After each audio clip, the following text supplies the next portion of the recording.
Okay, we are back again for the final session of chapter 1, and we want to continue with this process of how are we going to achieve our purpose and work with that with growth and change and cooperate together with some of these new ideas in order to actually achieve our purpose.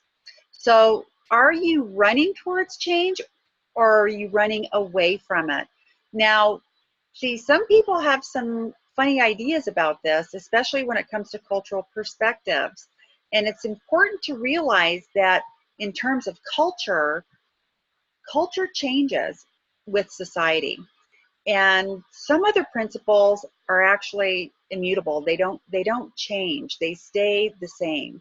And so what we want you to understand is that there are some words that we're going to talk about that you might think culturally, well, this is what I'm supposed to be doing, and now you're telling me to do something that's completely wrong or opposite. Again, I want you to look at it from a different perspective, because if it's helping you to grow and mature towards your purpose and become the authentic self, then it's a good thing that you've learned some of these things. Otherwise, you might have to rethink your position on what growth really is. And so let's take a look at a few of these concepts. The first one is control. What does control mean to you? I want you to think for a few minutes. Is control a good thing, a bad thing? Now, I'm not talking about controlling babies when they're first born and we're trying to, herd all the kids together. We're actually not even supposed to control our children. We're supposed to train our children. And that's a really big difference. And so what I want you to think about in terms of control is, what does it mean to you? What does it feel like if someone controls you? If somebody is actually calling the shots and you don't have any input, or if you have input, it's dismissed, okay? So take a minute and just write that down, what you think that is. The actual idea behind control is a little bit different. It's actually kind of strong, what I'm going to say, but what it is, it's to affect or change someone's attitude or behavior without your personal choice. And so that means that somebody is making decisions about your behavior, about your life, and you don't have any personal choice in the matter. That's just the way it's going to be, because maybe people are saying that's the way it's always been.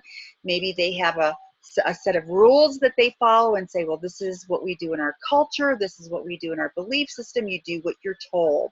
Well, let me tell you why that's not a good idea, because control actually prevents you from learning. It's in one of the models we're going to talk about later on, but control says you're not going to learn.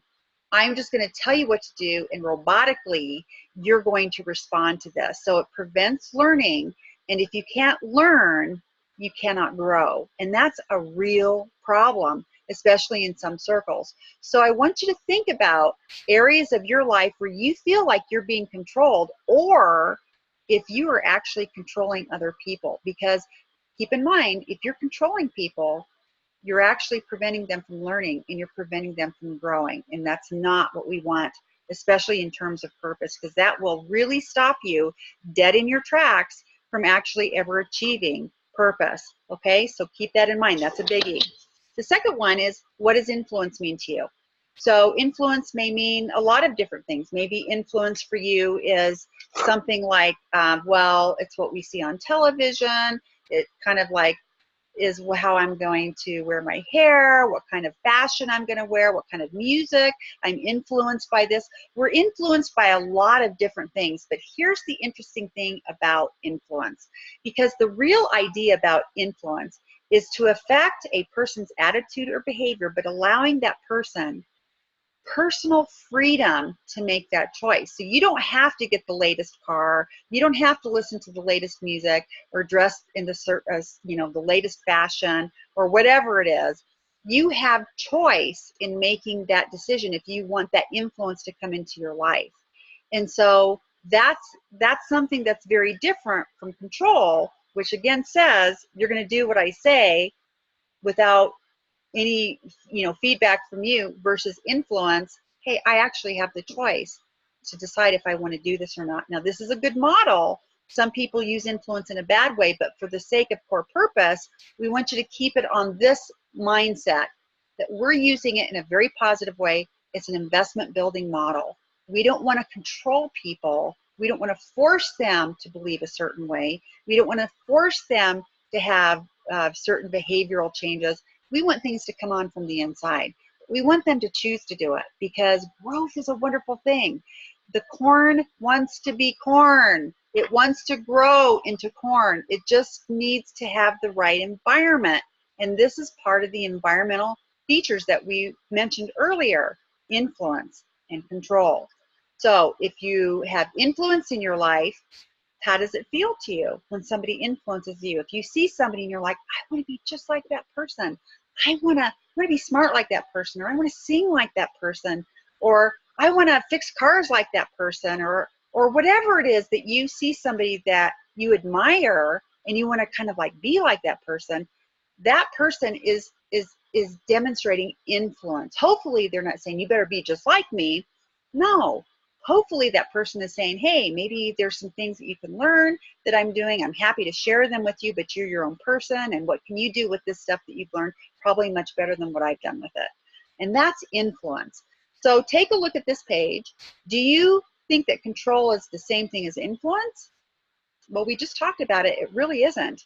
And what areas of your life do you influence others, and whatever areas of your life do people influence you? Okay? Now, the last thing that we want to talk about is choice. And so what does the idea of choice mean to you? I want you to think about it. What is choice? Choice is essentially the ability to choose between a range of possibilities. And so if someone gives you some ideas, you can actually choose from those or mix those ideas together. And so choice is huge in terms of how you're going to self-direct your personal life. If you leave it up to other people to control you, they will. And I always told my daughter, I said, Chelsea, if you don't control yourself, somebody else out there is looking to control you. They want to control you. And so you don't want other people to control you, because my viewpoint is, if somebody's trying to control me, then they have to hold the responsibility of how I turn out, right? And if that doesn't turn out very good, then that wasn't a very good option. I think that the best idea is for us to have personal control over our own lives, to be very aware of who's influencing us and how we are influencing other people. And that to really show people that personal choice says that I'm using the brain that God gifted me with, and I want to make the best choices possible so I can have the best possible outcome on my path towards purpose. So complete this page as well. Spend a few minutes just looking over these last 10 pages or so that you've gone through. Really look for the pattern that we've talked about in terms of, okay, what am I gaining from each one of these sessions?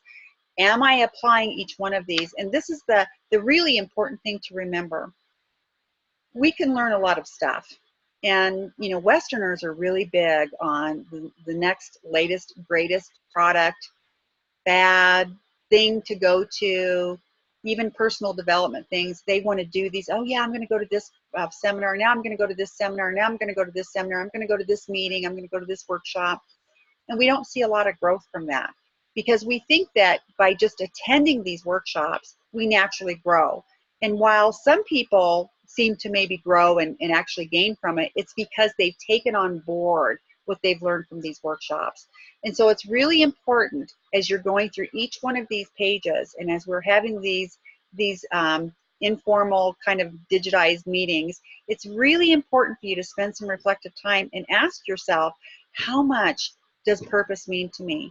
How much am I willing to go through this and actually grow and pay the price that I will have to pay in order to attain the goals that I want to get and to live the quality of life that I want to live? And so that's really my encouragement to you with this. So go ahead and sign off here, spend a few times or a few minutes reflecting, a day or two, and I'll catch you at the next session.